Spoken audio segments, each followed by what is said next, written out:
हम लोग जब घूमने जाते थे तो देखते थे दुस्कर बाइक, रिक्शा, ऑटो वालों को जब गर्मी में परेशान देखते थे तो हम लोगों को दिल दुखी होता था हमारा ऐसे लोगों को देखकर। तो हम लोगों ने सोचा कि क्यों ना निःशुल्क शीतल जल सेवा शुरू करी जाए। शीत लहर का समय आया,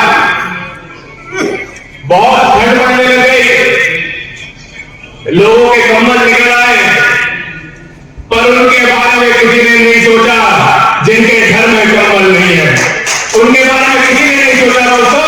उसके बारे में अगर किसी ने सोचा तो यहां बैठे पत्थर में गौरव ने सोचा भाई। और मैं आपको बताना चाहता हूं कि ठंड में 15,000 परिवारों तक 15,000 परिवार यानी 60,000 लोग 60,000 लोग।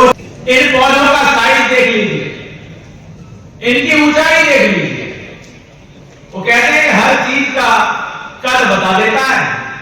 पौधा रोपण में जाइए तो 1 फुट का पौधा मुश्किल से मिलेगा, उसे चलाने के लगाने यही समझ में नहीं आता। लेकिन कोरोना का संकट काल हमने देखा था। तो एक बार अगर इस पौधे को थोड़ा उठा सकते हैं तो थोड़ा सा ऊपर उठा लीजिए। थोड़ा चाहिए कि युवा सेवक संघ बरेली में अब इस ऑक्सीजन के लिए भी ये नीम के पेड़ लगाने का काम करेगा। एक एक व्यक्ति अपने नाम से एक पेड़ ये नीम का लगाएगा। अपने घर के पास जो पार्क है पौधे पर लगाएंगे तो उसका ध्यान रखेंगे। आपको याद होगा, यहां बैठे संजू भाई हमारे, जब कोरोना का संकट चल आया था तो पार्क में नीम के पेड़ से चिपक जाते थे, गोली भर देते थे उसकी कि हाँ हमें सांस दो, हमें ऑक्सीजन दो। लेकिन इन्होंने कहा अगले दिन में क्या तो मेरा नंबर नहीं आ रहा था, वहां और लोग पहले से चिपके पड़े थे। तो दोस्तों वो कमी ना हो, भगवान ना करे ऐसा संकट आ जाए तो क्या उस दिन तैयारी करेंगे? क्या उस दिन सोचेंगे कि आज पेड़ लगा लें? इसलिए संकट की तैयारी पहले से ही होती है। अभी दस्तक दे रहा है दूसरे देशों में, थोड़ी थोड़ी दस्तक भारतवर्ष में देनी शुरू करी है। लेकिन अगर आज से ही हम तैयार होंगे, अगर आज से ही हम ऑक्सीजन युक्त ये पेड़ लगा लेंगे तो कोरोना बरेली के आसपास भी नहीं फटकेगा। बोलेगा यहां के युवा से। ये टी शर्ट एक सिंबॉलिक है कि कभी भी आप सेवा कार्य के लिए निकले तो ये युवा सेवक संघ और पार्थ गौतम फाउंडेशन की है।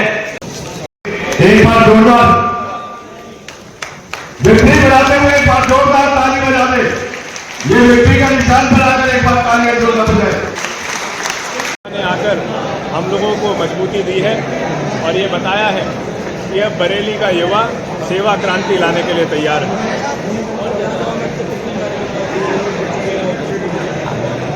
हम लोग 5,000 से भी ज़्यादा लोगों को अब तक जोड़ चुके हैं। लेकिन वो कई बार मांगने नहीं जाते, कई बार लोगों से कहने नहीं जाते, लेकिन उनको भी सम्मान के साथ उनकी भी सेवा होनी चाहिए। तो इस दृष्टि से हजारों हजार युवा इस सेवक संघ में जुड़ रहा है और सेवा के लिए तैयार है। चाहे वो अस्पताल का कार्ड हो या युवाओं जिनके बाइक पर जब चलाते हैं तो कोई दुर्घटना भगवान न करे हो तो वो कम से कम हेलमेट लगाएं, क्योंकि पुलिस का तो काम है चालान करना। लेकिन हम अब पुलिस को भी ये हेलमेट उपलब्ध कराने वाले हैं और उनको ये आग्रह करेंगे कि चालान मत करिए, हेलमेट दीजिए, हेलमेट निःशुल्क दीजिए, जिससे लोगों की जान बच सके। मेरे सब जानना चाहेंगे स्वास्थ्य के उसमें आपने मील का पत्थर बरेली में साबित किया, क्या बरेली से बाहर के लोग भी इसका लाभ ले पाएंगे? क्या बिल्कुल ले पाएंगे। जो लोग बरेली में हैं वो लोग बरेली के बाहर के भी अगर उनके कोई रिश्तेदार हैं, कोई जानने वाले हैं जो वाकई ज़रूरतमंद हैं, उनको वो कार्ड दे सकते हैं। पूरे देश हमारे लिए एक है, कहीं का भी हो उसकी सेवा करना हमारा सर्वोपरि धर्म है और उसको हम निभाएंगे।